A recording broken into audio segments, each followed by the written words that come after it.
O tay, ang aga nyo naman pong bumangon at nagluto na agad kayo ng almusal. Araw naman po ng linggo ngayon. Dapat nagpapahinga na muna kayo. Pupunta kasi ako sa bahay ni Tia Marisa mo. Meron silang pinapagawa ng malaking kabinet. Kaysa naman sa iba pa nila ipagawa, sa akin na lang. Sayang din naman kasi yung babayad nila sa akin. Ganun po ba? Kaya pala ang aga nyo. Uy, sabay na tayong mag-almusal. Hayaan mo na muna ang mga kapatid mong matulog. Wala namang pasok sa eskwela. Sige po tay, ako na lang din ang magtitimpla ng kape nyo. Siya nga pala. Nabalitaan ko sa iba nating kamag-anak na uuwi daw ang anak ng Tia Marisa mo mula Amerika. Dito yata magse-celebrate ng birthday. Sa isang buwan na po ang birthday ni Ate Sofia.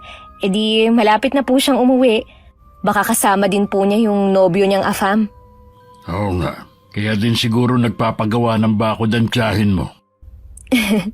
Mabuti na rin siguro na pabakuran ng bahay nila. Alam niyo naman si Tia Marisa, takot puntahan ng mga tao. Takot puntahan ng mahihirap na tao. Kabisado mo na talaga ang ugali ng tiyahin mo. Ewan ko ba doon kay Marisa? Mula nung magkapera, nagbago na ugali. Mabuti na lang, mabaitan na pangasawa. Marunong makisama sa mga tao. Hindi po siya binago ng pera. Yun po talaga ang ugali ni Tia Marisa. Lumabas lang nang magkapera sila. Swerte nga po niya kay Tio Bernie. May pera na, ubod pa ng bait. Oo nga.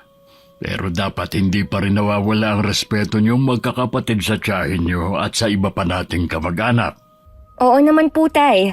Hindi naman po yun mawawala kahit ibang trato sa atin. Kahit na minsan nakakasama na ng loob.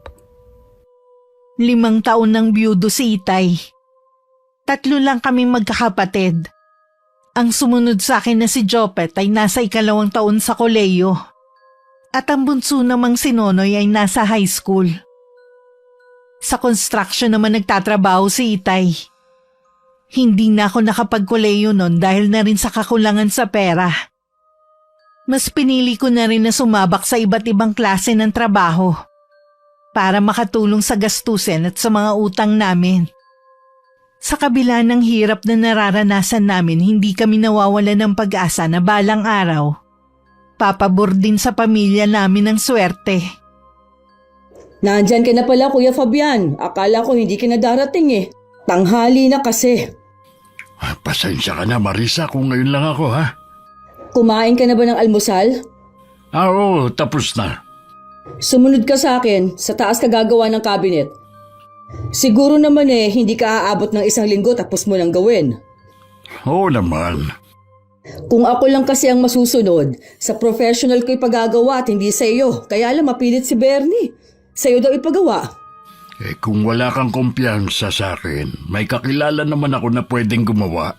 Hindi na. Ayoko rin kasing pag-awayan namin ang bagay nito ng asawa ko. Huwag ka mag-alala. Ayusin ko ang trabaho ko para hindi ako mapahiya sa inyong mag-asawa. Mabuti naman. Siya nga pala, anong trabaho ngayon ni Demi? Nagtatrabaho siya sa food court sa isang mall. Mabuti naman at nakakatulong na siya sa'yo. Wala pa naman bang boyfriend? Wala naman. Puro trabaho lang ang nasa isip ng anak kong yun. Gusto niya kasi na tumulong muna. Yung pangalawa mo, ano naman ang trabaho? Ay, nag-aaral pa yun. Nasa 2 taon na rin sa kolehiyo. Ang lakas naman yata ng loob niya mag-aral. Working student ba siya? Ang ate niya nagpapaaral sa kanya. Kahit masabihin mong sa State University lang siya nag-aaral, ako, magastos pa rin naman. Dapat siguro nagtatrabaho na siya para makatulong na sa inyo. Pangarap talaga ni Jopet na makapag-aral. Ganun din naman ang pangarap ko sa mga anak ko. At saka nangako naman ang anak ko na kapag nakapagtapos siya ng pag-aaral, siya naman ang magpapaaral sa bunso niyang kapatid. Ambisyoso din naman ang anak mo kahit ikaw. Hindi naman porke na mahirap wala nang karapatan ng mga anak kong makapag-aral. Ang ipinupunto ko lang naman Tama naman si Kuya Fabian. Hindi hadlang ang kahirapan para hindi makapag-aral. Mabuti nga ganun sila mag-isip Bernie, kanina ka pa ba dyan? Oo, narinig ko nga lahat ng pinag-usapan nyo ni Kuya eh. Ang sa akin lang naman, baka mahirapan si Kuya Fabian. Mabaon na naman sila sa utang gaya na nagkasakit ng asawa niya. Mabuti nga, nabayaran na nila lahat eh. Labas na tayo sa mga plano nila sa buhay. Hindi naman sila humihingi ng pera sa iyo eh. Oo nga pala, naalala ko may pupuntahan nga pala ako. Maiwan ko na muna kayo ha. Sige, mag-iingat ka. Pagpasensya nyo na ang asawa ko, Kuya. Umiiral na naman ang pagkamata pobre. Wala yun. Nasanay na naman ako sa pinsang kong yun. Pero kahit ganun siya magsalita, mabait naman. O paano yan? Maiwan na kita dito. Magpapadala na lang ako ng merienda mamaya kay Presi. Salamat nga pala at sa akin mo binigay ang trabahong ito. Malaking tulong din ito sa aming mag-aama. May tiwala kasi ako sa iyo na maganda ang kalalabasan ng cabinet na ipagagawa ko. Kung may kailangan ka, magsabi ka lang. Tuwing wala akong pasok sa trabaho, ako talaga ang nakatoka sa paglalaban ng mga damit namin. Tinutulungan naman ako ni Nonoy. Pero hindi si Jopet na abala sa pag-aaral kahit nasa bahay lang. Nakasaing na rin ako. At hinihintay na lang ang pagdating ni Itay para sana itanong kung ano ipapabili niyang ulam. Madilim na nun nung dumating siya. At may dalang mga tirang ulam mula sa bahay ng tiyahin ko. Malamang po si Tio Bernie ang nagpadala sa inyo, no? Oo. Wala naman daw kasing kakain kaya binigay na lang niya sa akin. Iinitin ko po ang iba. At yung matitira makikilagay po ako sa ref ng kapitbahay natin. Bibigyan ko na rin po sila. Oo nga, marami naman yan. Yung dalawa nga pala. Si Jopet po nasa kwarto nag-aaral. Si Nonoy naman po nagpaalam na maglalaro lang daw po ng basketball. Tinulungan ka naman ba sa paglalaba kanina? Opo, Tay. Kaya nga po pinayagan ko kumusta naman po ang maghapon niyo sa bahay ni Tia Marisa? Ayos naman. Si Bernie lang ang nasa bahay nila kanina dahil yung mag-ina nasa labas pa. Babalik pa po ba kayo bukas sa kanila? Oo, tansya ko 3 araw ko yung gagawin eh. Mabuti nga't nakapag-extra ako habang hinihintay ko ang tawag ni Sir Herbert. Hindi po ba? Marami namang mga project ang boss nyo. Bakit nabakante kayo ngayon? Marami nga, kaya lang ang iba nasa malalayo. Nakiusap kasi ako sa kanya na ang ibigay na trabaho sa akin yung malapit lang para uwian pa rin ako. Mabuti naman po at okay lang sa boss nyo. Oo naman, mabait si Sir Herbert. Yun ang utang ko sa kanya nung nagkasakit ang inay mo. Hindi na niya pinabayaran. Tulong na daw niya yun sa atin. Mukha naman po talagang mabait siya. Nakita ko po siya nung burol ni inay. Sa edad niyang mahigit 30, matagumpay na siya sa mundo ng construction. Sa sobrang pagkasubsob sa trabaho, hindi niya yata naalalang manligaw. Ibig niyo pong sabihin, Tay, wala pa rin siyang pamilya? Minsan nga kapag magandang mood, binibiro ko na bakit hindi pa mag-asawa. Para meron na mag-aalaga sa kanya pag uwi niya galing trabaho. Sabi lang niya hindi pa daw dumarating ang babaeng magpapatibok ng puso niya. Tingin ko po, Tay, pihikan sa babae ang boss nyo. Yun din ang palagay ko. Mainit na ba yung ulam? Ay, opo, Tay. Ibibigay ko lang po ito sa kapitbahay natin at tatawagin ko na rin si Nonoy. Sige, ako na maghahain para pagbalik niyo ikakain na tayo. Nakasalubong ko na rin naman si Nonoy habang papunta ako sa court. Naliligo pa siya sa sariling pawis. Inakbayan ko naman siya kahit nanlalagkit ang katawan at sabay na kaming umuwi sa bahay.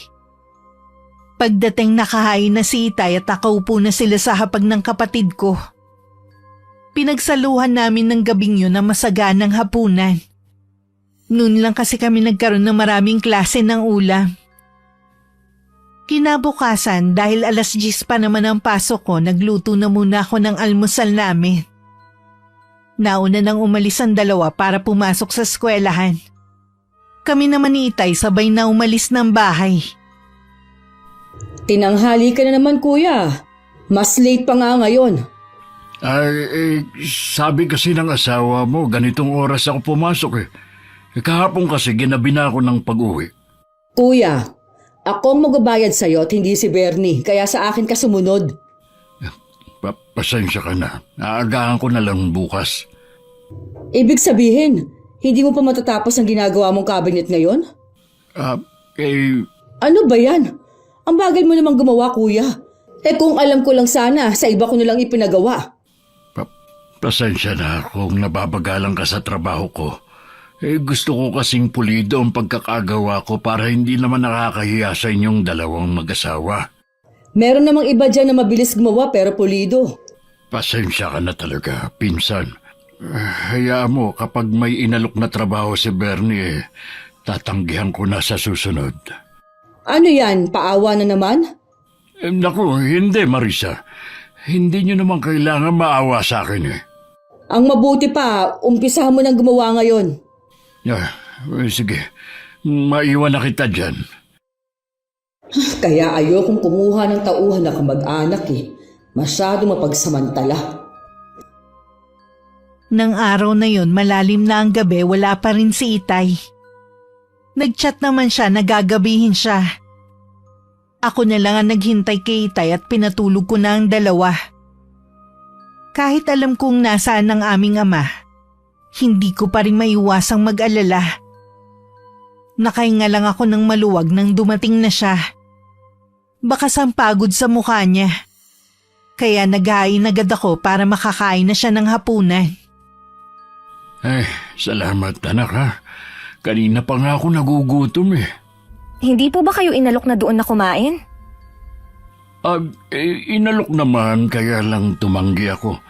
Mas gusto ko kasi na dito kumain sa bahay eh. Doon kasi bawal magkamay, puro sila nakakubiertos. Si tatay talaga. Bakit nga po pala ginabi na kayo? Tinapos ko na kasi ang trabaho para hindi na ako babalik doon bukas. Kailangan na rin kasi yung cabinet. Sa anak pala yun ng Tia Marisa mo na si Mel.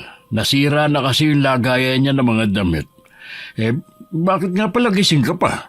Di ba sabi ko naman sa'yo, wag mo na akong hintayin. Hindi naman po kasi ako makatulog hanggat hindi kayo dumarating. Hindi mo kailangan mag-alala sa akin. Malapit lang naman ang bahay ng tiyahin mo. Wala na po kayong magagawa. Hinintay ko na po kayo eh. Oo nga, tapos na rin naman. Sa totoo lang po, Tay, para akong nabunutan ng tinik sa dibdib dahil hindi na kayo babalik sa bahay na yun. Hanggang ngayon ba naiilang ka pa rin sa kanila? Alam niyo naman po na ibang trato nila sa atin eh, dahil mahirap lang tayo.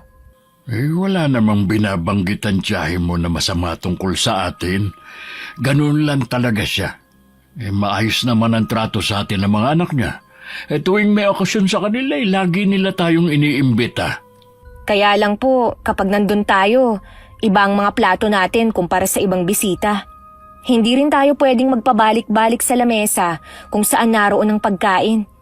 Kapag naroon kaming magkakapatid, laging mapanuri ang mga titig nila. Naiintindihan ko naman ang nararamdaman mo. Pero kailangan kasi nating makisama sa kanila. Huwag mong kalilimutan na meron tayong utang na loob sa kanila. Nabayaran na rin naman po natin ang utang natin kay Tia Marisa. Ngayon ko lang to sasabihin sa iyo, anak ha. Malaki ang utang na loob natin kay Tio Bernie mo noon.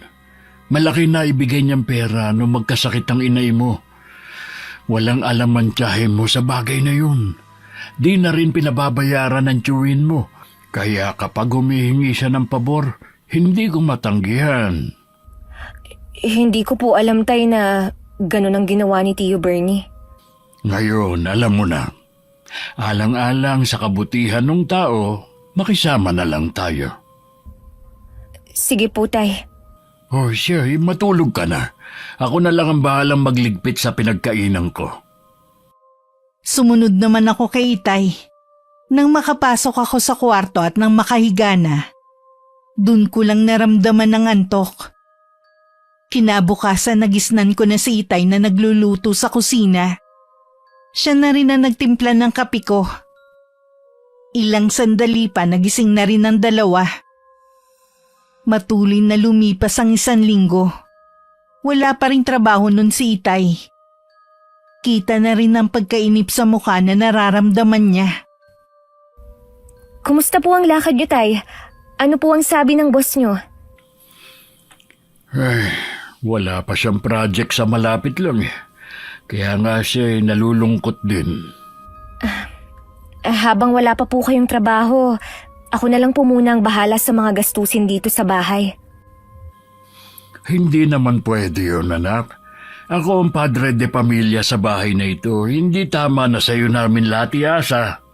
Pansamantala lang naman po eh, habang wala pa kayong trabaho. Parang gusto ko na ngang tanggapin yung inaalok ni Sir Herbert sa akin eh. Malaki rin kasi ang arawan at isasabay na lang daw niya ako pag-uwi para makatipid ako ng pamasahe. Iyon nga lang, lingguhan ako makakauwi. Bahala po kayo kung tatanggapin niyo ang alok niya. Wala naman pong problema sa amin kung lingguhan ang uwi niyo eh. Iyon nga lang po, maninibago kami na hindi namin kayo kasama sa hapunan. Sabi naman ng boss ko kapag nagkaroon ulit ng project dito sa malapit, kahit hindi pa tapos ang trabaho lilipat niya ako agad. Yun naman po pala eh. Ang lakas niyo po pala sa boss niyo. Gusto ko rin muna makausap ang 2 mong kapatid bago ko magdesisyon. Sige po, Tay. Kahit ano pa po ang maging desisyon niyo, lagi po akong nakasuporta sa inyo. Salamat, anak. Alam ni Itay na maliit lang talaga ang sahod ko. At hindi ko kakayanin ng gastos lalo't may pinapaaral akong kapatid. Kaya kahit mabigat sa loob niya, napilitan na rin siyang tanggapin ang trabaho sa malayo. 2 linggo na siyang nagtatrabaho doon nang biglang sumulpot sa bahay namin si Tia Marisa. Kahit ako nagulat sa pagdalaw niya. Kayo po pala, Chang. Tuloy po kayo. May kailangan po ba kayo? Wala ka yatang kasama. Ako nga lang po ngayon sa bahay eh. Nabanggit nga pala ng Itay mo na nag-aaral ang mga kapatid mo. Buti nakakayanan mo. Opo, hati naman po kami ng gastusin ng Itay. Nasaan nga palang Itay mo? Sa Sabado pa po ang uwi niya. Malayo po kasi yung trabaho niya eh. Ganun ba? May kailangan pa naman ako sa kanya. Sasabihin ko na lang po sa kanya kung ano ang sadya niyo.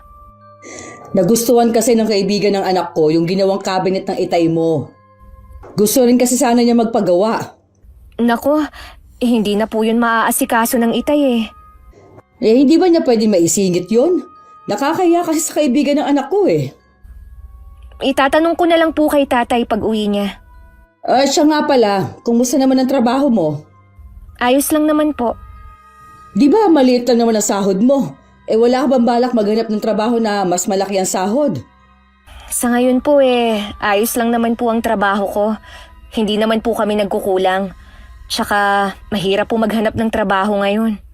Sa bagay nga, hindi ka nga pala nakatapos kaya paano ka makakahanap ng magandang trabaho, di ba? Si Jopet na lang pala talaga ang pag-asa ng pamilya niyo. Sana lang hindi siya mag-asawa kaagad. Dahil kung hindi, sayang ang sakripisyo mo. Nangako naman po ang kapatid ko na hindi agad mag-aasawa eh. Siya po kasi ang magpapaaral sa bunso naming kapatid. Huwag ka muna magsalita ng tapos. Mahaba pang lalakbay ng kapatid mo. Marami ang pwedeng mangyari. Baka hindi niya matupad ang pangako niya sa inyo. Kasama po sa ipinagdarasal ko lagi na sana walang maging problema sa mga plano namin. Pareho talaga kayo ng Itay mo. Masyadong madrama sa buhay. O siya, aalis na ako. Pakisabi lang sa tatay mo, ha? Tumango na lang ako sa tiyahin ko. Nang makaalis siya, tsaka ako naman itinuloy ang ginagawa ko. Habang abala ko, hindi ko napigilang maalala ang trato sa amin noon ni Tia Marisa. At iba pa naming kamag-anak na mas maganda ang buhay. Kapag sumasagi yun sa isip ko, hindi ko maiwasan na malungkot. At minsan pa nga naiiyak pa ako dahil naaawa ako sa sarili ko. Dumating ang araw ng Sabado. Pinagpahinga ko lang muna si Itay bago ko binanggit ang pagpunta ni Tia Marisa. Ano daw ang kailangan? Tay, gusto raw magpagawa ng cabinet yung kaibigan ni Ate Mel. Nagustuhan daw po kasi ang gawa niyo eh. Ganun ba? Ay, paano kaya ito? May trabaho naman ako. Yun nga po ang sabi ko eh. Baka raw pwede niyong maisingit. Hindi naman kasi yun magagawa ng isang araw lang. Kahit may katulong pa ako. Kung ako lang ayoko nang tanggapin niyo pa yun. Linggo na nga lang ang pahinga niyo eh. Kaya lang nakakahiya naman sa Tia Marisa mo. Hindi niyo po kailangan mahiya. Alam naman nilang may trabaho kayo eh. Ako na lang din po ang magsasabi para hindi na kayo mahirapang humarap. Sige anak, ikaw na lang ang bahalang magsabi. Akin na po pala ang mga damit niyong pangtrabaho. Lalabhan ko na po. Salamat anak ha. Ay, may dala nga pala ako dyan ng mga mamon, merienda at baon ng mga kapatid mo. Dahil sa kaabalahan ko sa trabaho at sa gawaing bahay pag-uwi, hindi ko na naalala na dumaan sa bahay ni Tia Marisa para sabihin hindi magagawa ni Itay ang cabinet. Nang makita kong parating ang tiyahin ko, tsaka ko lang naalala. Magmamano sana ako pero iniwas niya ang kamay niya. Napasyal po kayo, Chang. Ang Itay mo, Nasa trabaho po. hindi pa ba siya bumabalik dito sa atin? Hindi pa po eh. Mukha pong matatagalan ng trabaho niya sa malayong lugar. Di ba dati naman, sa malapit lang siya nagtatrabaho. Bakit ngayon mas gusto niya sa malayo? Hindi naman po sa gusto niya sa malayo. Kaya nga lang walang project sa malapit ang boss niya. Kaya wala po siyang pagpipilian kundi tanggapin ang trabaho kahit malayo. Nabanggit mo ba sa tatay mo ang sinasabi ko? Opo. Kaya lang po hindi niya magagawa. Kapos po siya sa oras Bakit hindi niya kaagad sinabi? Sinabi ko pa man din sa kaibigan ng anak ko na pumayag na ang tatay mo. Bakit naman po kasi ganun ang sinabi niyo? Sana po hinintay niyo muna ang sagot ni Itay. Malay ko bang hindi pwede ang Itay mo? Dati naman kasi kahit anong ipagawa ko, hindi siya tumatanggi. Dati po yun, dahil nasa malapit lang ang trabaho niya. Baka naman pwede niyang gawa ng paraan. Wala naman siyang pasok ng araw ng linggo Iyon na lang po kasi ang pahinga ni Itay At nagsisimba po kami sa araw na yan. Bakit ba ang hirap ng pakiusapan ng ama mo, ha? Nagmamalaki na yata siya ngayon, Baka nakakalimutan ninyo noong mga panahong walang-wala kayo. Hindi naman po kami nakakalimot, Chang. Gusto naman po kayong pagbigyan ni Itay Iyon nga lang po wala siyang oras. Hindi ba siya pwedeng umabsent sa trabaho kahit 2 araw lang? Babayaran naman siya ng kaibigan ng anak ko. Ayoko mapahiya, ha? Mas nakakahiya naman po sa boss ni Itay. Matagal na po siya doon. Kung hindi lang ako malalagay sa alanganin hindi ako makikiusap ng ganito. Kung ganon, okay lang po na malagay sa alanganin si Itay basta wag lang kayo? Masyado naman po yata kayong makasarili, Chang. Malaki po ang utang na loob namin sa inyo, oo. Pero hindi naman po yata tama na ipilit niyo ang gusto niyong mangyari. Aba, sumasagot ka na sa akin, ha? Hoy, baka nakakalimutan mo kung sinong kaharap mo. Nawawalan ka na ng respeto, Palibasa kasi, wala kang pinag-aralan. Pasensya na po, Chang.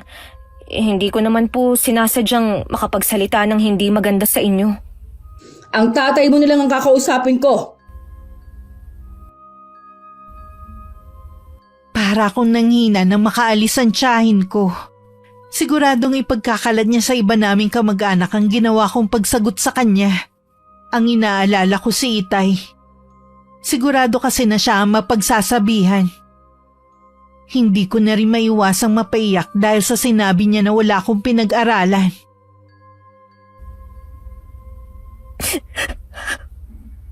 Hindi ko naman ginusto na hindi makapagtapos Ang sakit pala na marinig sa mismong kadugo ang mga salitang yun. Mula ng araw na yun, naging tahimik na ako. Bihira na ako makipagbiruan sa mga kapatid ko. Tuwing tinatanong nila ako, lagi kong sagot pagod lang ako sa trabaho. Hindi na rin maalis-alis sa isip ko ang mga masasakit na salitang binitiwan ni Chang. Lalo pang bumigat ang dalahin ko nang maramdaman ko na parang nag-iba ang pakikitungo sa akin ng iba naming kamag-anak. Naging malamig kasi sila sa akin. Alam kong agad na siniraan na ako ng tiyahin ko. Kahit nakakaiyak at nakakapanlumo, pinilit ko na lang ayusin ang sarili ko at i-focus sa trabaho ang buong atensyon ko. Lingid sa akin nakarating kay Itay ang ginawa ng tiyahin ko. Ipinaalam yun ng isang pinsan ni Itay. Mabuti naman nagpakita ka rin. Naku, pasensya ka na, pinsan. Medyo abala lang kasi ako sa trabaho. Iniutos ko na lang sa iba yung tungkol sa cabinet. Nabanggit nga yun ni Demi. At sinabi ko nga na kahit gustuhin ko man talagang hindi uubra. Pinalampas ko na nga yun eh. Ang hindi ko lang nagustuhan, ang sagutin ako ng anak mo ng pabalang. Ang mga anak ko, kahit kailan hindi nila ako sinasagot. Tapos ang anak mo, akala mo kung sino sumagot? Palibasa kasi walang pinag-aralan. Ako na ang humihingi ng tawad sa ginawa ng anak ko. Pero wala kang karapatan na insultuhin siya at siraan sa iba nating kamag-anak. Anong insulto at siniraan? Nagsasabi lang naman ako ng totoo Nasasaktan ba siya dahil sa sinabi kong wala siyang pinag-aralan? Totoo naman yun Hindi katulad ng mga pinsan niya. May mga tinapos na nga, magagalang pa. Pasensya na ulit. Huwag ka mag-alala. Hindi na yun mauulit. Dapat lang. Baka isipin ng ibang tao hindi mo tinuturuan ng magandang asal ang mga anak mo. Pagsasabihan ko na lang si Demi. Pagsasabihan mo lang? Hindi mo man lang ba uutusan na pumunta dito para humingi ng tawad? Sobra naman yata yun, pinsan. Anong sobra? Tama lang yon Baka naman kasi lalong mapahiya ang anak ko. Sana naisip niya yon bago niya ako sinagot. Hindi ko maipapangako na pupunta siya rito pero sasabihan ko siya. Hindi na kailangan pumunta dito ni Demi. Bernie, bakit ba basta ka nalang sumusulpot? Sige na, pinsan. Ayos na ang lahat. Pasensya ka na sa abala. Alam ko na marami ka din ginagawa. Salamat sa iyo. Alis na ako, Marisa. Pasensya na talaga. Mag-iingat ka. Talaga bang kinakalaban mo ako, Ano bang sinasabi mo dyan? Kita mo nga pinagsasabihan ko, tapos sasabat ka para lang sabihin na ayos na. Ganun lang ba yun? Bernie, sinagot-sagot ako ni Demi. Kaya ka siguro sinagot-sagot ng tao dahil sumobra ka na rin. Akala mo yata hindi ko napapansin kung paano mo tratuhin ang magkakapatid. Gusto mo humingi ng tawad sa iyo si Demi, yung anak ba nating si Mel? Sinabihan mo ba noon na humingi ng sorry sa bunsong anak ni Kuya Fabian? Dahil pinagbintangan niya na ninakaw yung cellphone niya. Yung pala naiwan lang niya sa kwarto. Bakit kailangan gawin yun ni Mel? Sino ba sila? Kita mo na?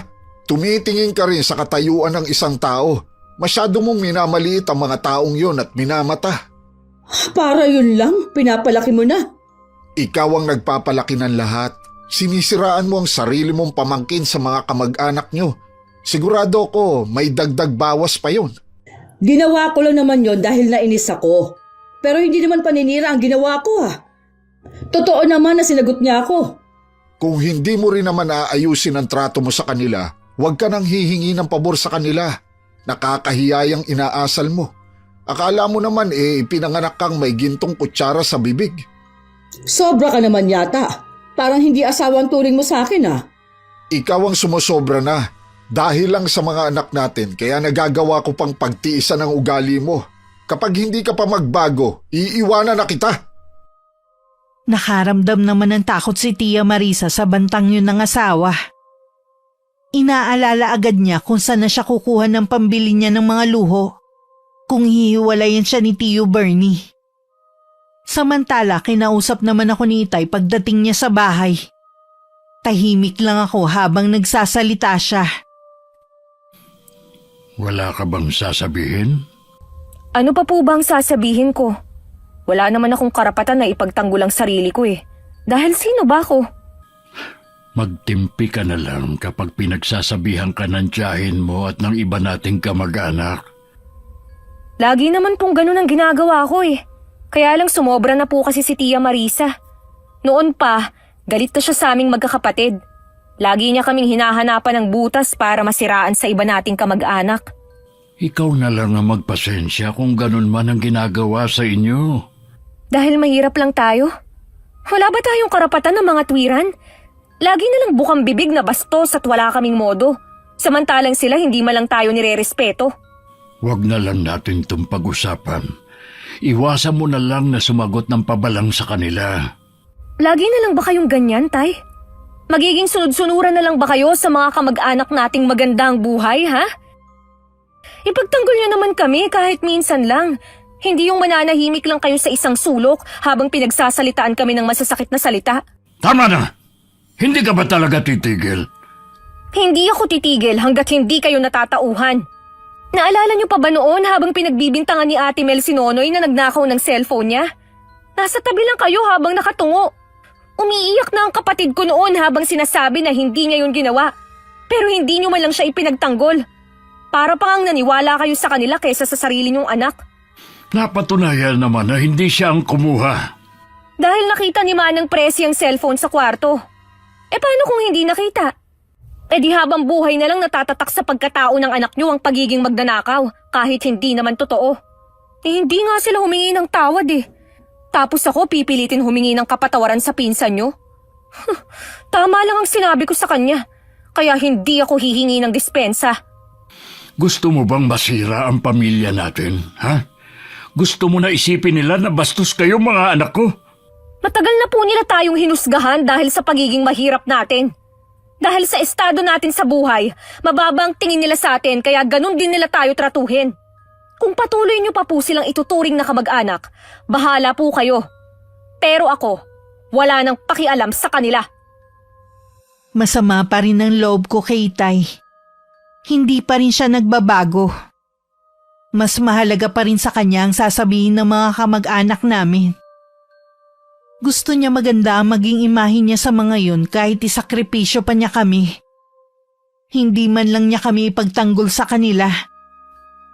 Kung siya madaling makalimot, ako hindi ko makakalimutan kung paano kami trinato na parang basahan. Sa katagalan nagkaayos na rin kami ni Itay dahil na rin sa mga kapatid ko. Lingguhan pa rin ang uwi niya. Sakto namang naroon ang Itay nang dumalaw si Tio Bernie. Gusto ko munang humingi ng dispensa sa inasal ng asawa ko sa inyo. Kasama ko sana siya sa pagpunta dito. Kaya lang, meron siyang importanteng nilakad eh. Wala na yun sa akin. Kalimutan na natin ang nangyari. Ang bait mo talaga, pinsan. Ang mga anak mo pala. Si Demi naglalaba. Yung dalawa naman nasa basketball court. Masasabi ko na maswerte ka sa mga anak mo. Maswerte ka rin naman sa mga anak mo. Si Sofia nasa ibang bansa, si Mel may magandang trabaho. Napaka-perpekto kung titingnan ng pamilya namin. Pero hindi totoo yun. Lahat naman ng pamilya may mga pinagdadaan ng problema. Magagawa niyo rin yung lampasan basta sama-sama kayo. Sana nga. Oy, ano nga pala ang sadya mo sa akin? Dumating na kasi si Sofia nung isang araw. Sa Biyernes talaga ang birthday niya, pero gaganapin sa Linggo. Pumunta kayo ng mga anak mo. Puro kamag-anak at malapit na kaibigan lang naman ang inimbita. Ay, sige. Sasabihan ko mga anak ko. Inaasahan ko na pupunta kayo. Oo naman. Paano pinsan? Tutuloy na ako. Salamat sa pagpunta mo rito. Nag-abala ka pa talaga. May kalahating oras din nagtagal sa amin si Tio Bernie. Excited naman na nagkwento si Itay na dumating na si Ate Sofia galing ibang bansa. Tahimik lang naman kami magkakapatid. Nang umalis na si Itay para pumasok sa trabaho, nun lang naglabas ng saloobin ng mga kapatid ko. Sinabi ko naman yun kay Itay nang makauwi siya sa bahay namin. Uy, bakit naman ayaw sumama nun dalawa? May trauma pa po kasi hanggang ngayon si Nonoy. Natatakot daw siya na baka maulit na naman yung nangyari dati. Sasamahan na lang daw po siya ni Jopet dito. Sakto naman daw na kailangan niyang mag-review. Di tayo na lang pala ang dadalo. Ayoko rin pong pumunta. Mas gusto ko pong magpahinga na lang. Nakakahiya naman sa Tio Bernie mo kung ni isa sa inyo hindi pupunta bukas. Bahala na lang po kayong magdahilan. Hindi naman po mapapansin kung wala kami. Kahit sandali lang sana, magpapakita lang tayo at batiin na rin natin si Sofia. Nahihiya rin po kasi ako na humarap sa mga kamag-anak natin eh. Sigurado po ako na hindi pa rin nila nakakalimutan ang mga sinabi ni Tia Marisa. Huwag mo na lang silang pansinin. Ang importante naman hindi natin pinahiya ang Tio Bernie mo. Biruin mo naman sumadya pa siya rito sa atin. Sige po, Tay. Pero sandali lang po tayo dun Ayoko pong magtagal sa bahay nila. O sige, kung yan ang gusto mo. Nang mga oras na yon, nagtatalo rin ang mag-asawa. Dahil hindi nagustuhan ni Tia Marisa ang ginawang pag-iimbita sa amin ni Tio Bernie. Talaga bang wala lang halagang opinyon ko sa bahay na ito? Akala ko ba wala na sa iyo ang nangyari noon? Kaya nga inimbita ko na rin sila. Kamag-anak mo pa rin sila. Wala akong pakialam. Bukod tanging sila lang ang mahirap, tapos papupuntahin mo. Ano na lang ang sasabihin ng mga bisita? Tsaka, sinabi mo ba sa anak mo na inimbita mo ang mag-aamang yon? Malinaw naman na sinabi ng anak mo. Lahat ng kamag-anak ninyo, imbitado. Hindi mo lang kasi naintindihan ang sinabi niya. Hindi kasama ang mag-aamang yon. Wala na tayong magagawa. Alangan naman na bawiin ko pa. Mahilig ka kasing manguna Hindi ka muna nagtatanong. Bahala ka kapag nagalit sa'yo si Sofia Sana wag na silang pumunta. Anak lang natin siya. Wala siyang karapatan na magalit sa akin.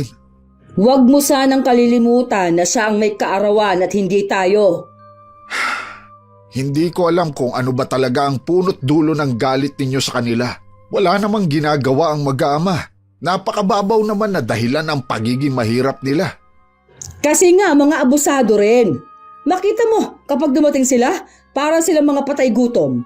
Kapag nasira ang party ng anak mo walang dapat sisihin kundi ikaw.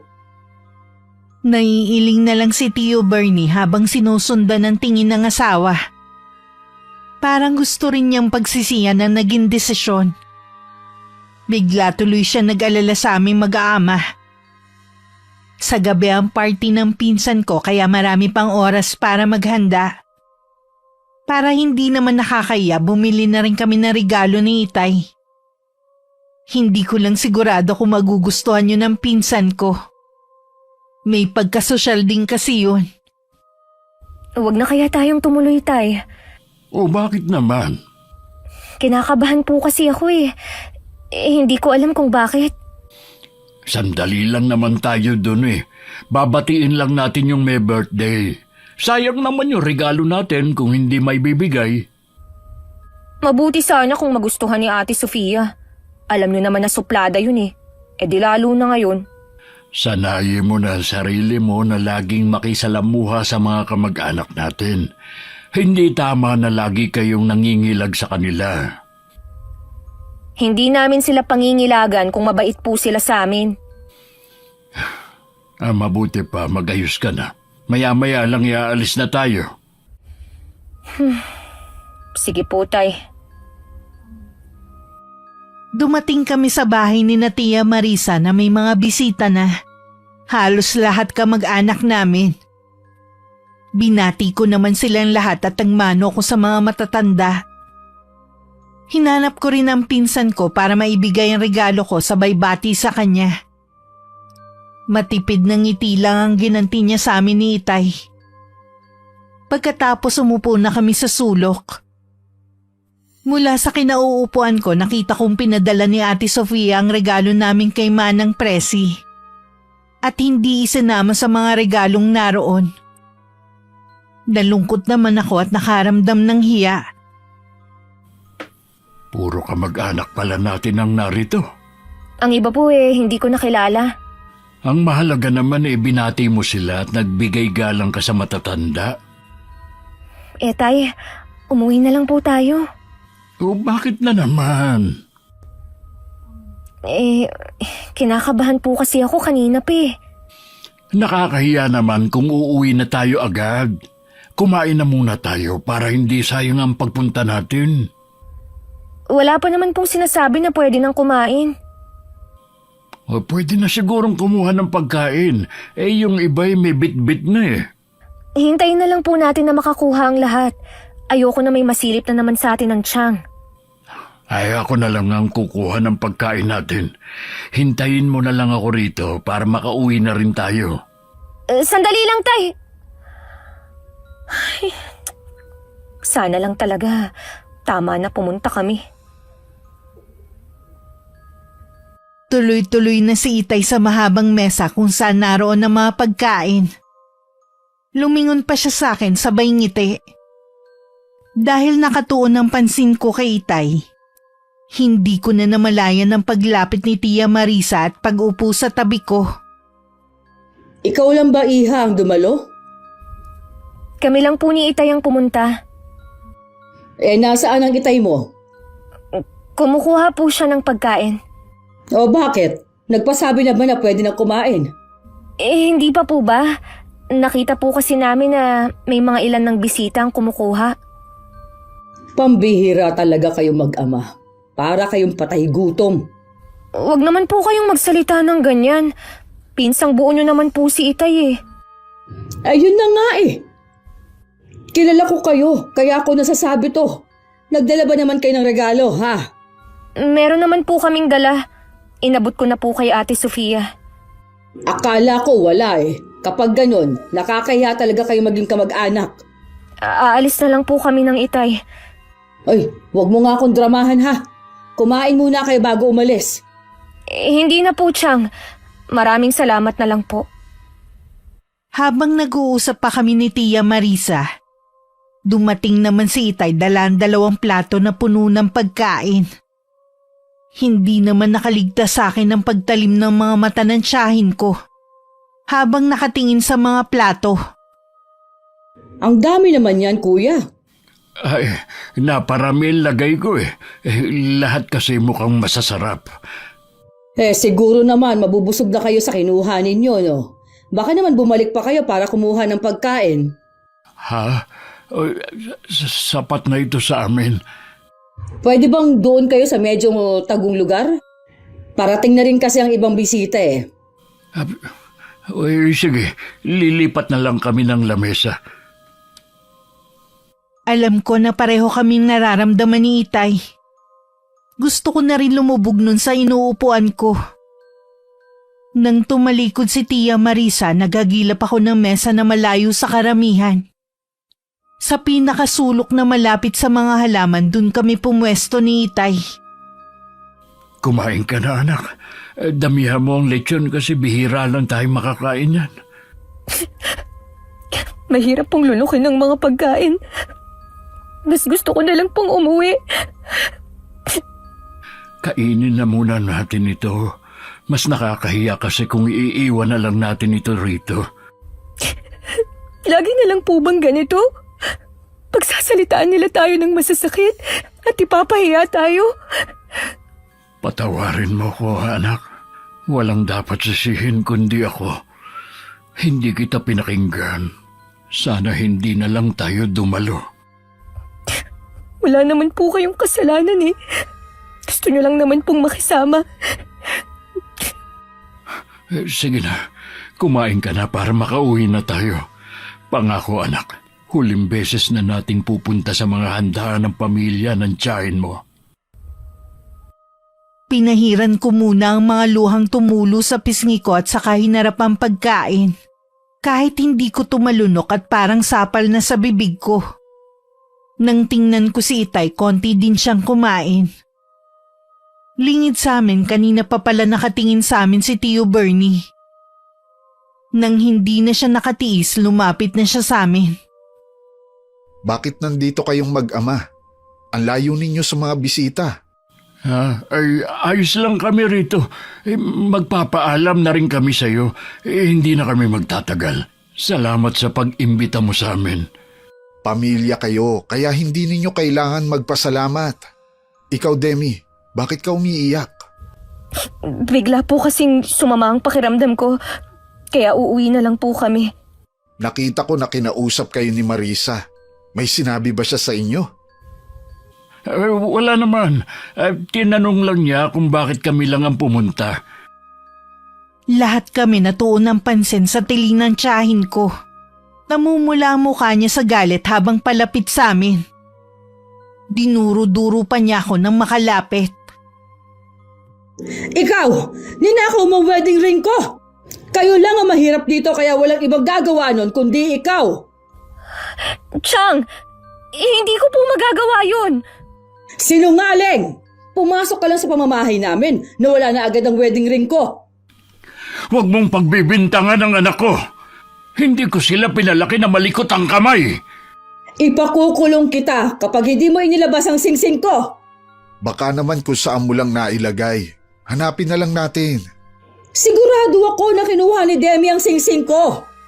Walang ibang gagawa nun kundi siya. Suot ko pa yun kanina. Kaarawan ng anak natin. Huwag mo naman sanang sirain. Kung ayaw mo na tuluyang masira ang party ng anak mo, paalisin mo ang mag-amang yan. Nakakahiya magkaroon ng bisitang magnanakaw. Haalis na kami ng anak ko. Salamat sa pag-imbita sa amin. Pasensya na kayo, Kuya Fabian. Demi, Huwag kang humingi sa kanila ng pasensya. Dapat nga sila ang humihingi ng kapatawaran sa atin eh. Parang gusto ko nilang maglahong parang bula. Dahil sa mapanghusgang tingin sa akin ng mga naroon. Paglabas ng gate, napahagulgol na lamang ako ng iyak. Dahil sa matinding pagkapahiya. Tana, anak. Alam ko namang hindi mo yun magagawa. Ang sama niya para ipahiya ako sa maraming tao. Tapos gusto pa niya akong ipakulong. Wala naman akong ninanakaw eh. Malinis ang konsensya natin. Alam ng Panginoon na wala tayong ginagawang masama sa kapwa natin. Hindi ko makakalimutan ang ginawa ni Tia Marisa sa akin. Tayo nang umuwi. Nang mapatapat kami sa basurahan, nakita namin dun ni Itay ang dala naming regalo. Kinuha ko yun. At napakuyom na lang ako dahil sa matinding galit. Ni hindi man lang tiningnan ang laman at basta na lang tinapon. Pagdating sa bahay, nagkulong lang ako sa kwarto. Si Itay na lang ang nagkwento sa dalawa sa totoong nangyari sa party. Buong gabi kong iniyakan ang pangyayaring yun. Akala ko dun na matatapos. Naikalat na rin pala ng tiyahin ko ang nangyari. Pakiramdam ko lahat na lang sa akin nakatingin. Ang pinakamasaklap na walan ako ng trabaho. Kapitbahay ko kasi ang nagpasok sa akin. Sinumbong niya ako sa amo ko. Ba't maaga kang umuwi ngayon? Wala na po akong trabaho, Tay. Tinanggal ako dahil magnanakaw daw ako. Ano ka mo? May nagsumbong po sa amo ko tungkol sa nangyari sa party. Makakahanap ka rin ng bagong trabaho. Mas maganda at malaki ang sahod. Huwag ka nang umiyak, anak. Bakit puro na lang kamalasan ang nangyayari sa akin? Hindi yan totoo, anak. Pagsubok lang ito sa atin. Puro na lang ba tayo pagsubok? Habang sila umaangat at tinatapakan ng mga katulad natin? Nonoy, ikuha mo ng tubig ang ate mo. Ayoko ng tubig. Hindi yan ang magpapakalma sa akin. Magpahinga ka na lang muna sa kwarto mo. Sinira nila ang buhay ko. At reputasyon na yun lang ang meron tayo. Naniniwala ako sa karma. Darating din ang araw na mapaparusahan sila sa ginagawa nila. Walang araw at gabi na hindi ako umiiyak. Ito ang namana ko sa aking ina. Mahina ang loob at madaling maapektuhan ng problema. Lagi lang akong tulala at minsan hindi kumakain. Labis na ang pag-aalala sa akin ni Itay at mga kapatid ko. Isang araw dumalaw si Tio Bernie. Nasa duyan lang ako noon at nakatingin sa kawalan. Walang reaksyon sa nangyayari sa paligid ko. Anong nangyayari kay Demi? Ilang araw na siyang ganyan. Sinusubuan ko na nga lang para kumain. Palagay ko masyado siyang naapektuhan sa mga nangyari. Natanggal din kasi siya sa trabaho. Hirap na rin siya makapag-apply. Pina-check up niyo na ba siya? Nakakaranas daw ng matinding depresyon ang anak ko. Madalas hindi na siya natutulog sa gabi. Sa araw ganun din. Minsan bigla na lang siyang iiyak dahil naiisip niya na hindi siya nakakatulong sa akin. Kung kailangan niyo ng tulong, magsabi ka lang at ako na ang bahala. Asawa mo ang dahilan kung bakit nagkaganyan ang anak ko. Hindi ko kailangan ng tulong mula sa iyo. Pinagsabihan ko na rin si Marisa sa ginawa niya. Wala rin siyang balak na magsampa ng reklamo. Dapat ko bang ipagpasalamat yun? Walang kasalanan ng anak ko. Wala siyang ninakaw na kahit na ano. Hindi ako magnanakaw, Tay! Hindi! Hindi totoo ang ibinibintang nila sa akin! Hindi ka magnanakaw, anak. Alam namin yun. Halika na sa loob ng bahay. May biskwit doon. Magmerienda ka muna, baka nagugutom ka na. Di ba sabi ng doktor, bawal kang magutom? Ayoko ng biskwit. Gusto ko ng tinapay. Ay, sige. Meron din doon. Teka, ikukuha kita. Inasikaso muna ako ni Itay bago niya muling hinarap si Tio Bernie. Tinawag din niya ang kapatid kong si Nonoy para bantayan ako. Lagi ba siyang ganoon? Oo. Para bang gusto niyang takasan ang realidad dahil sa sakit ng kalooban na naranasan niya. Tanggapin mo na itong pera. Huwag mo nang tanggihan. Lahat ng tulong ibibigay ko. Sabihin mo lang pinsan. Salamat sa iyo. Ang layo talaga ng ugali mo kay Marisa. Sana sa iyo na lang nagmana ang mga anak mo. Magkahalong awa at galit ang nararamdaman ni Tio Bernie ng mga sandaling yun. Matinding awa dahil sa kalagayan ko. Galit dahil sa ginawa ni Tia Marisa. Pagdating sa kanila, agad niyang hinanap ang asawa. Pero sabi ng kasambahay nila hindi para umuuwi. Parang may bumubulong din sa kanya na halongkatin ng mga gamit ito na ginawa nga niya. Sa isang pouch na puro resibo, nakita niya doon ang pinagsanlaan ng wedding ring nila na sinasabi ni Chang na ninakaw sa kanya. Oh, hinihintay mo daw ako, sabi ni Presi.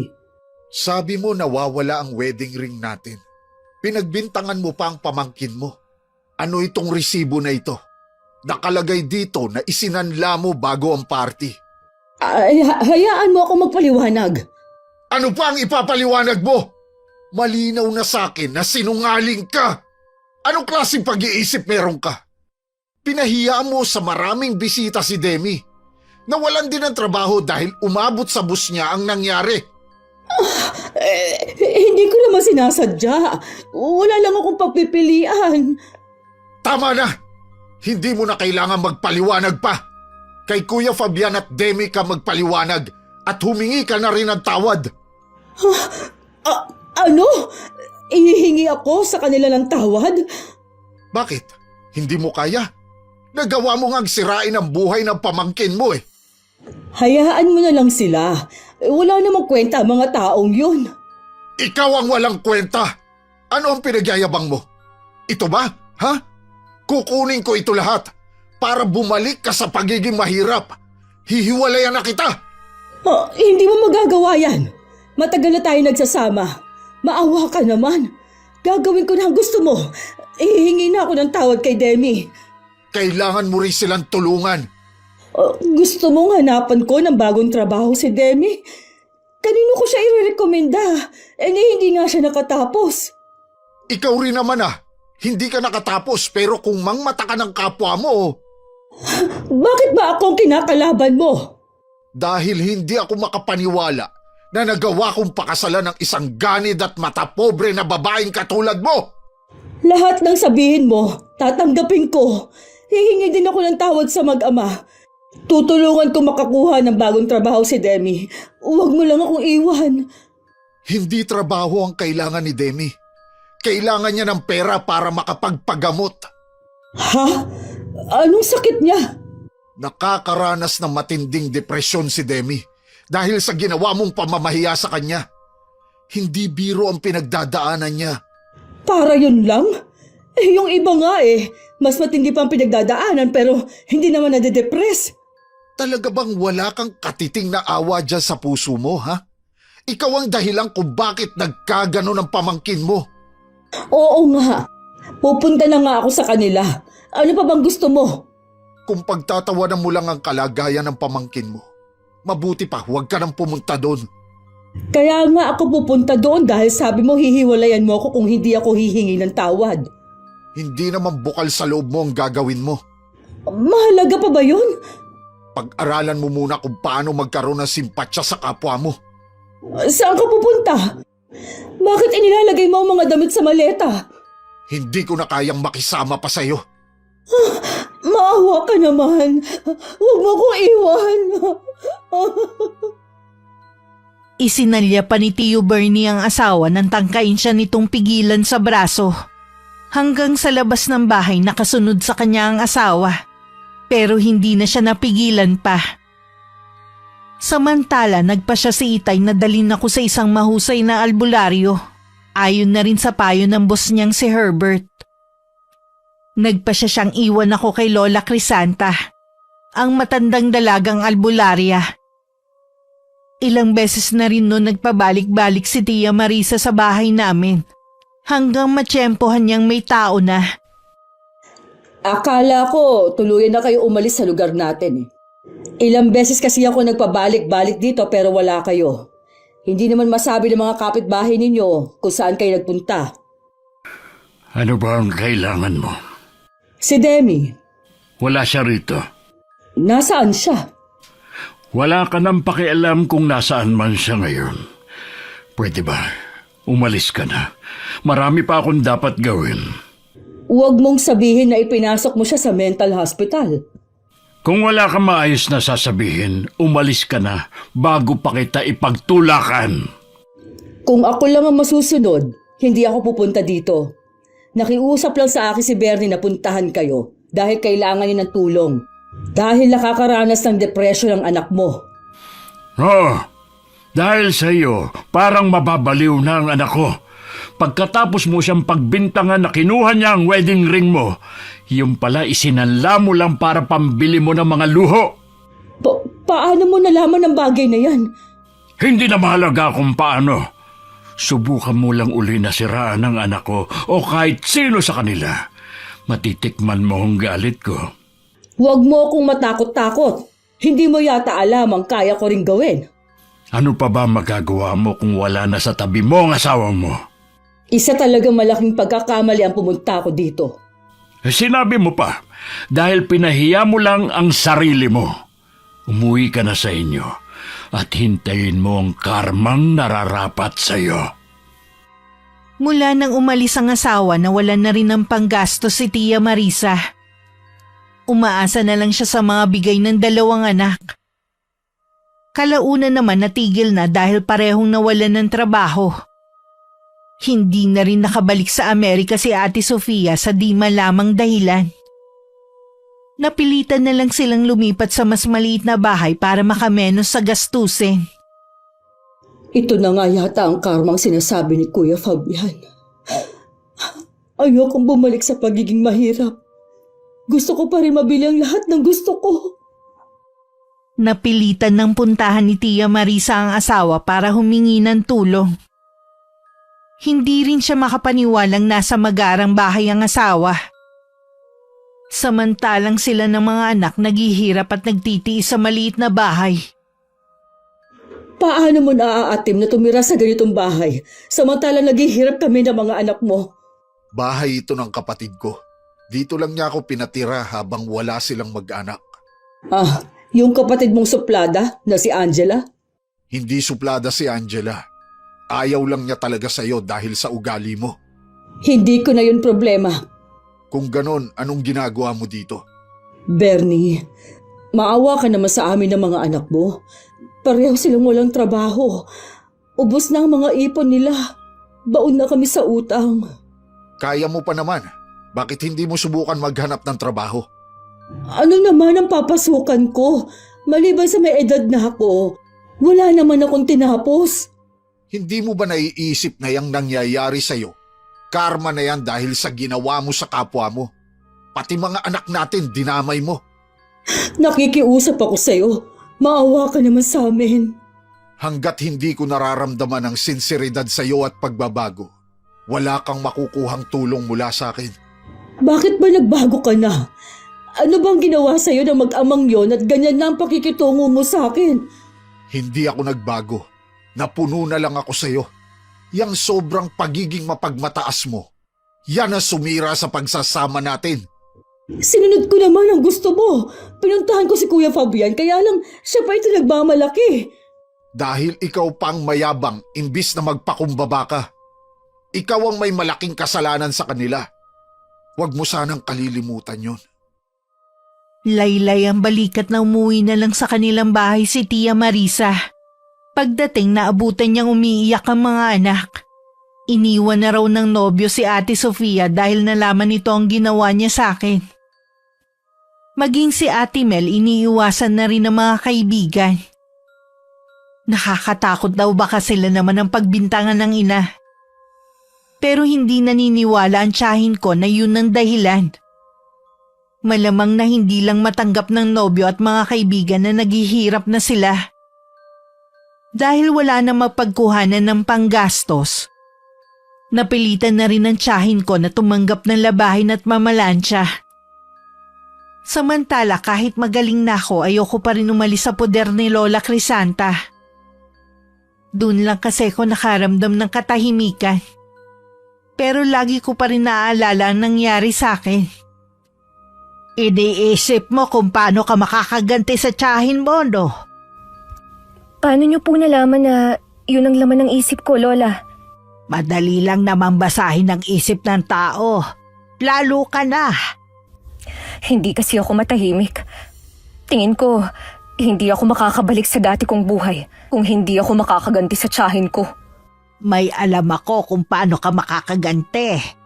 Kailangan lang masidhi ang kagustuhan mong iparanas sa taong yun na poot dyan sa puso mo. Paano po ako makakaganti? Sa pamamagitan ng kulam. Bibigyan ko siya ng malalang karamdaman na kahit sinong doktor, hindi siya mapapagaling. Kulam? Marunong po kayong mangulam? Oo, iha. Pero pinipili ko lang kung sino ang tutulungan ko. Ngayon, nasisiguro mo bang gusto mo pa rin gumante? Opo, Lola. Gusto kong kulamin niyo si Tia Marisa. Gusto kong maramdaman niya ang paghihirap ko noon. Yung kahihiyan na hindi ako makatingin ng diretso sa mga tao. Gusto kong maranasan niya kung paano iwasan. Sa gabi ng pagbilog ng buwan, isasagawa ko ang orasyon. Salamat po, Lola. Dahil sa inyo, makakapaghiganti na rin ako sa taong yun. Lagi naman akong dinadalaw ni Itay at mga kapatid ko. Nakikita nilang hiyang sa akin ang pagtira sa probinsya. Nalaman ko rin na nag-working student ang kapatid ko para kahit papano, hindi na siya umasa sa tatay namin. Talaga bang ayaw mo pang sumama pa uwi sa bahay? Sorry po, Tay. Hindi pa po ako handang harapin ng mga tao sa atin. Tsaka, dito ko lang po naranasan ng katahimikan eh. Sige, hindi na kita pipilitin. Alam ko naman na hindi ka pababayaan ni Aling Crisanta. Inaalagaan niyo po akong mabuti. Para na rin po akong nagkaroon ng isang ina o lola sa katauhan niya. Basta, kapag handa ka na, lagi lang kaming naghihintay sa iyo. Opo, Tay. Namimiss ko na rin naman kayo eh. Kaya lang, mas nangingibabaw ang takot ko. Lagi mong tatandaan, anak. Hindi ka namin pababayaan ng mga kapatid mo. Ano man ang mangyari. Alam ko naman po yun. Masaya ako na kahit gaano pa kaabala si Itay at mga kapatid ko, nagagawa pa rin nila akong dalawin. Bala ko naman nang umuwi pagkatapos maisagawa ang paghihiganti ko. Nang makauwi nga si Itay, muling dumalaw sa kanya si Tia Marisa. Ano na naman ang ginagawa mo dito? Nakita ko kayong dumating. Dinalaw niyo siguro si Demi. Bakit hindi niyo pa isinasama pa uwi? Masaya na ang anak ko kung nasaan man siya ngayon. Kaya tigilan mo na ang kakatanong ng tungkol sa kanya. Pamangkin ko naman siya. Wala naman sigurong masama kung kukumustahin ko siya. Alam ko naman na gusto mo lang makichismis sa nangyayari sa kanya, hindi dahil nagmamalasakit ka. Dapat siguro, ikaw ang kumustahin ko. Kumusta na ba ang bagong buhay mo? Pansamantala lamang ito. Babalik din sa dati ang buhay naming mag-iina. Matayog ka pa rin sa kabila na bumagsak ka na. Ano ba ang gusto mo? Gayahin ko kayo? Hindi ko sinabi na gayahin mo kami. Ang gusto ko, lumayo ka na sa amin. Patahimikin mo na kami. Paano ko gagawin yun? Kayo nga ang ugat kung bakit nabagong buhay namin eh. Dahil sa inyo, nagalit si Bernie at iniwan kami. Kami pa talagang sinisisi mo? Hindi ka pa talaga natatauhan sa karma na nangyayari sa'yo? Hindi karma ang tawag dito. Sinusubukan lang ako kung hanggang saan ang itatagal ko. Hindi ako susuko katulad ng anak mong nabaliw. Walang hiya ka talaga. Napakasama mo. Ngayon lang ako nakakilala ng taong natutuwa sa kapahamakan ng ibang tao. Huwag ka magalit kuya kung nagsasabi lang ako ng totoo. Hindi ka ba talaga aalis? Hintayin mo ako't kukunin ko ang itak ko. Bahala nang makulong basta maipagiganti ko lang ang anak ko. Huwag kuya! Nababaliw ka na rin yata. Kung hindi ka pa aalis, ibabaon kong itak na ito sa katawan mo. Nagtatakbo naman sa takot palayo si Tia Marisa. Nang araw na yon, nagpa siyang Itay na umalis na sa bahay na yon. Para na rin hindi sila guluhin ng tiyahin ko. Naisip na rin na ibenta yun ni Itay para makapagsimula kami ng bagong buhay. Hindi lang si Itay ang ginugulo ng tiyahin ko, maging si Tio Bernie. Nang sumunod na araw, bumisita ulit sa kanya ang asawa. Ano na naman ba ang kailangan mo? Nabigyan ko na ng trabaho ang mga anak natin. May trabaho na nga sila. Hindi naman sila nagbibigay ng panggastos sa bahay. Kausapin mo na lang sila. Alangan naman na sila ang masunod kaysa sayo. Ang titigas ng ulo nila. Hindi ko alam kung saan ako nagkamali ng pagpapalaki sa kanila. Wala namang perpektong pagpapalaki. Pero sana tinuruan mo sila kung paano maging mabuting tao. Lagi na lang talaga sa babae ang sisi kapag mali ang pagpapalaki sa mga anak. Hindi kita sinisisi. May mali rin ako. Dapat nun pa pinutol ko na ang sungay nila para hindi na sana sila lumaking mapagmataas. Pero naisip ko, namamana nga siguro ang ugali. Sa'yo kasi nila nakuha ang ugali nilang yun. Huwag na lang natin silang pag-usapan. Ang gusto ko sana, magkaayos na tayo. Pasensya na, hindi mangyayari ang gusto mo. Mas masaya at kontento na ako na nakalaya sa'yo. Hindi kaya meron ka ng ibang babae? Walang ibang babae. Mas gusto ko na lang muna na ilaan ang oras ko sa trabaho at sa sarili ko. Hindi ako naniniwala sa'yo. Alam ko na meron ka ng iba. Huwag mo sanang kalilimutan na kasal ka pa rin sa akin. Mag-asawa pa rin tayo sa mata ng mga tao at sa mata ng Diyos. Hindi ko nakakalimutan yon. Pero ikaw, maraming nakalimutan. Isa na doon ang pagiging makatao. Wala ka nang ginawa kundi ungkatin ang bagay na yan.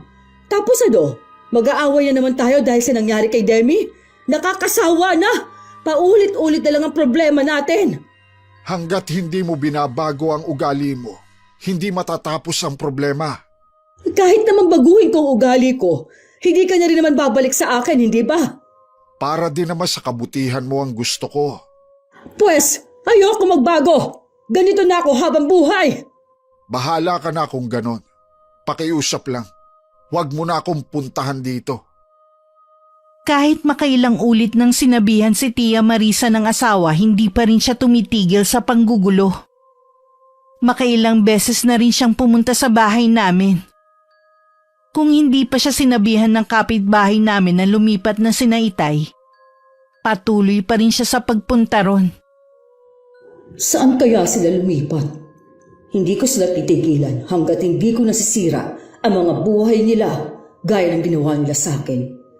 Nawala sa amin ang karangyaan dahil mas silang kinampihan ni Bernie. Yun namang tangang asawa ko, masyadong naawa sa kanila. Mas maganda sana kung makita ko si Denny, sa kanya ko ibubunto ng galit ko. Dumating ang araw kung saan isasagawa ni Lola Crisanta ang orasyon. Hindi ko maikakaila na excited na ako na mararanasan na rin ni Tia Marisa ang ginawa niya sa akin. Nasa isang sulok lang ako at nanonood sa ginagawa ng matandang babae. Sa sahig nagkalat ang nakasinding mga kandila. May papel din kung saan nakasulat ang pangalan ng tiyahin ko. Magdamag na nagsagawa ng orasyon si Lola Crisanta hanggang sa makatulog ako. Ha? Anong ginagawa ko rito? Nakatulog ka na kanina madaling araw. Natapos niyo ba ang orasyon? Oo naman, iha. Mag-uumpisa na ang kalbaryo niya sa bawat araw. Maraming salamat po, Lola. Sa wakas maghihirap na rin siya. Dahil sa ginawa ko, makakaramdam ako ngayon ng matinding pagkahapo. Matanda na kasi ko kaya madali na mapagod. Ayos lang po ba kayo, Lola? Oo naman, pahinga lang ang kailangan ko. Ako naman po ang mag-aalaga sa inyo. Huwag niyo na po munang isipin ang mga gawain dito sa bahay. Salamat, iha. Para na rin ako nagkaroon ng apo sa katauhan mo. Ganon din po ako. Para na rin akong nagkaroon ng lola sa presensya niyo. Kapag bumalik ka sa inyo, piliin mo pa rin na ibalik ang dati mong buhay, ha? Huwag ka patatalo sa mga pagsubok na darating sa'yo. Hangad ko pa rin na maging masaya ka. Opo, Lola. Susundin ko po ang sinabi niyo. Hindi ko alam na yun na pala ang huling sandali na magkakausap kami ni Lola Crisanta. Nang sumunod na umaga nang puntahan ko siya sa kwarto niya, wala na siyang buhay. Namatay siya habang natutulog. Narinig ng mga kapitbahay ko ang pag-iyak ko kaya napasugod sila sa bahay ni Lola. Matagal na palang may iniindang sakit ang matanda at naghihintay na lang ng huling sandali nito.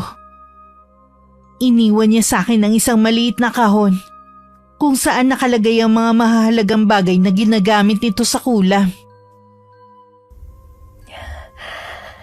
Iingatan ko po ito, Lola Crisanta. Para sa inyo.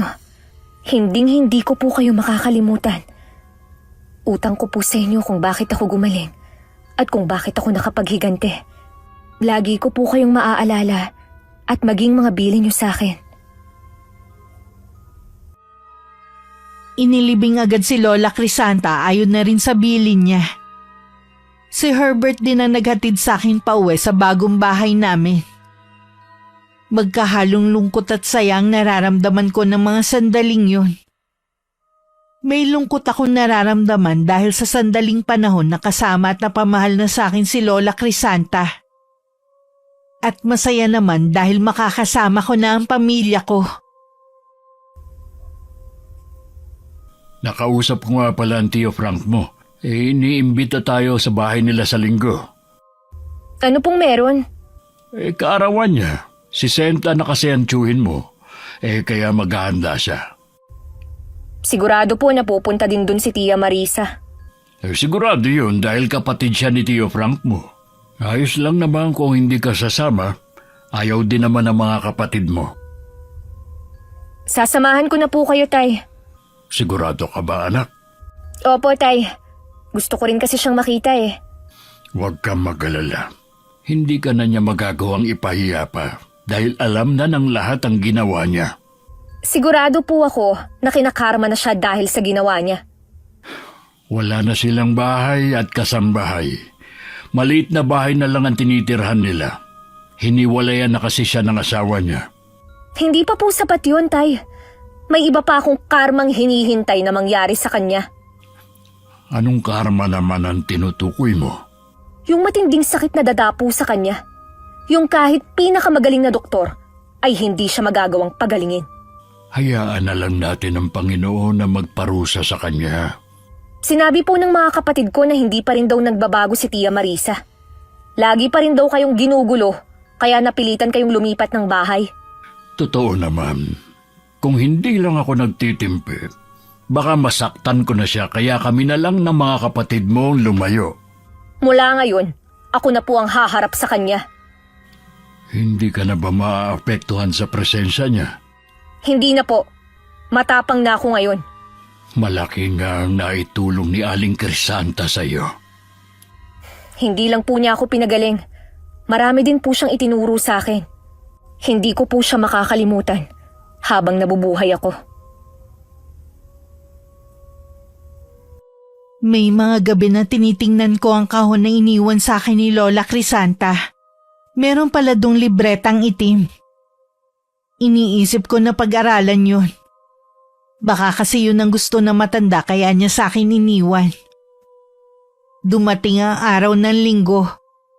Mga kamag-anak lang palang inimbita ni Tio Frank. Pagkatapos kong maibigay ang regalo ko at bumate, umupo na ako sa isang tabi. Kinumusta rin ako ng mga pinsan ko.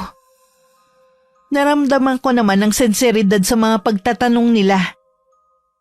Sa di kalayuan naroon ang tiyahin ko.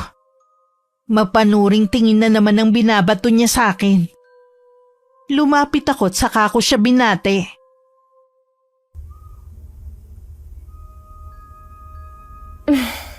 Kumusta po kayo, Chang? Ayos lang, Iha. Kumusta ka na? Balita ko, nagkaroon ka daw ng depression? Kahit naman po sino magkakaroon ng depression dahil sa ginawa nyo. Ikaw ba naman ang pagbintangan na nagnakaw ng wedding ring? Tapos malalaman ng lahat na isinanla nyo lang pala para ipambili ng luho? Tumigil ka nga sa pinagsasabi mo. Ay, wag na po kayong mahiya. Alam naman po ng mga narito ang ginawa nyo. Baka gusto mong ingud-ngud kong pagmumukha mo sa sahig nang matigil ka na sa mga sinasabi mo. Subukan mo at ako mismo ang gagawa nun sa'yo. Pareho talaga kayo ng anak mo. Bakit ba kasi pumunta pa kayo dito? Sinisira niyo lang ang parte ng kapatid ko. Ikaw ang sumira dahil sa ugali mo. Mabuti pa anak, umuwi na tayo. Tutal na bati na rin naman natin ang Tio Frank mo. Sige po, Tay. Ikaw naman, Chang. Lahat ng kahihiyan na naranasan ko noon, mararanasan nyo rin. Lumapit din si Tio Bernie para pigilan ng asawa sa balak nitong pagwawala. Nagsumbong kasi ang mga anak nila sa kakaibang ikinikilos ng tiyahin ko nitong mga huling araw. Madalas daw kasi nilang makitang nakikipag-usap sa sarili. Hayaan mo na lang. Paalis na rin sila. Anong hayaan? Ipinahiya ako ng babaeng yon. Pinahiya mo rin naman siya noon. Mas matindi pa nga eh. Tama lang naman yun sa kanya dahil mahirap lang sila. Buti nga sa kanya at nabaliw siya. Sa tingin ko, ikaw ang mas nababaliw. Sabi ng mga anak natin, madalas mong kausapin ang sarili mo. May kausap naman talaga ako ng matandang babae. Ang sabi niya sa akin, may balak yang si Demi na kulamin ako. Biruin mo, ipakukulam ako ng babaeng yon. Kaya ngayon pa lang, humanap ka na ng mahusay na albularyo para mapigilan natin siya. Ang mabuti pa umuwi ka na. Nakakahiya na kasi ang mga pinagsasasabi mo. Pinagtatawanan ka na ng mga bisita. Walang nakakatawa sa mga sinasabi ko. Aray, ang sakit ng tiyan ko. Nag-uumpisa na ang kulam sa akin. Sabi kasi ng matanda, kapag nagkita kami ni Demi, tsaka mag-uumpisa ang sumpa. Maririnig sa buong paligid ang tawanan. Hinila na lang ni Tio Bernie ang asawa para mailayo sa lugar. Sumama na rin ang dalawa nilang anak dahil sa sobrang hiyang nararamdaman. Pagdating sa bahay, doon na nag-umpisang tubuan ng makakating butlig ang balat ni Tia Marisa. Nang mga sumunod na araw, naging magaspang na ang balat niya. Naging kulubot na rin ang kanyang muka. Tumawag sa akin ang mga anak natin. Ano bang nangyayari sa'yo? Hindi ko rin maipaliwanag. Ilang doktor na ang tumingin sa akin pero hindi pa rin nila matukoy ang sakit ko. Nasaan sina Sofia at Mel? Iniwan na nila ako. Ikinakahiya nila ako at nandidiri sila sa akin. Hindi na nga ako makalabas ng bahay. Wala na akong naririnig sa mga tao kundi karma na raw ito sa akin. Maaaring totoo ang sinasabi nila. Ayaw mo pa kasing magbago noon pa. Hinintay mo pang sapitin mo yan. Maghahanap ako ng mahusay na doktor na titingin sa'yo. Maniwala ka sa akin. Hindi ako kayang pagalingin ng doktor. Kinulam nga ako. Kung yan ang lagi mong iisipin, hindi ka talaga gagaling. Albularyo ang kailangan ko. Yun ang hanapin mo. Sige, susubukan ko magtanong sa mga taga rito. Kapag gumaling ako, pangako, magbabago na ako.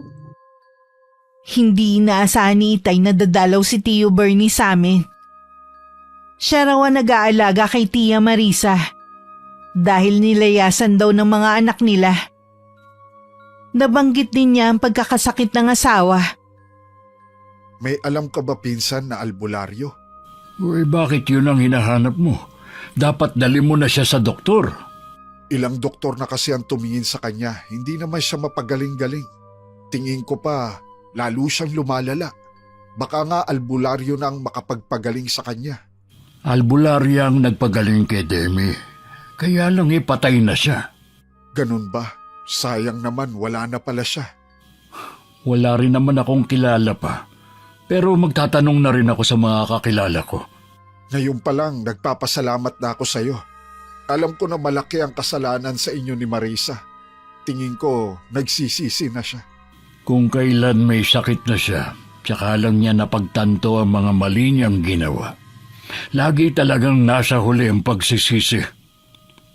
Oo nga, sabi ko nga hindi pa naman huli para magbago siya. Nakaratay na lang ba siya? Hindi naman, kaya lang ayaw niyang lumabas ng bahay. Naririnig daw niya kasi ang mga bulungan ng mga tao tungkol sa kanya tuwing lumalabas siya. Dati, nagagalit ako sa kanya pero ngayon, awa na lang ang nararamdaman ko. Sana gumaling pa rin siya. Nang makaalis si Tio Bernie, nahulog sa malalim na pag-iisip si Itay. Gusto na rin kasi niyang maniwalang nakukulam ang pinsan. Ganun kasi ang mga sintomas ng kulam.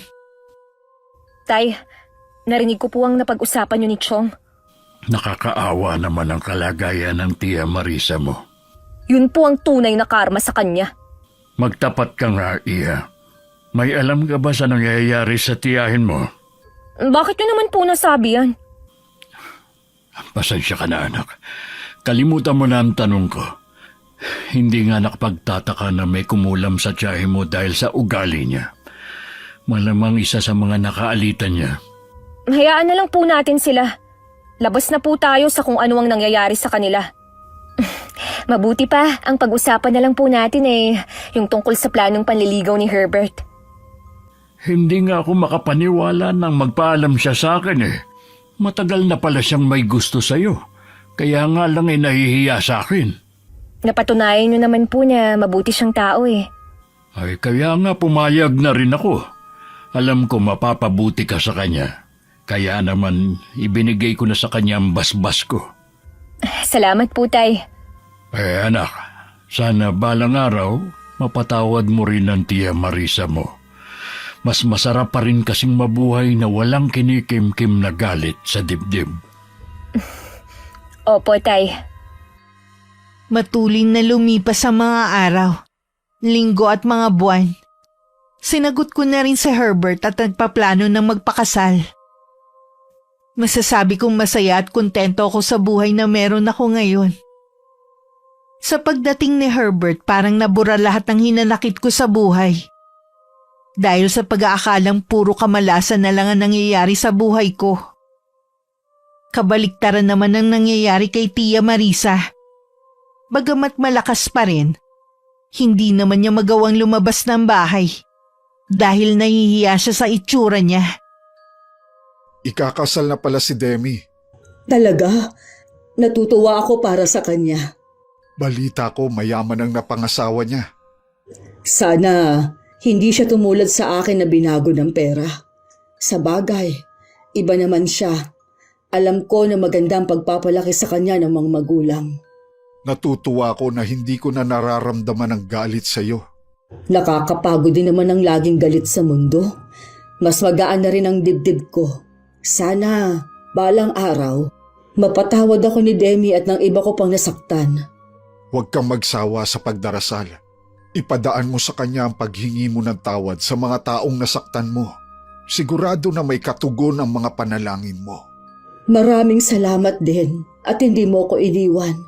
Sana, huwag kang magsasawa na samahan ako. Hindi kita iiwan gaya na sumpaan natin noon. Hindi man kami nagkikita ni Tia Marisa. Sa kaibuturan ng puso ko, pinatawad ko na siya. Bagamat nalulungkot ako dahil wala nang lunas ang sakit niya, nagdadasal pa rin ako na sana magkaroon ng himala na gumaling pa rin siya. Wakas,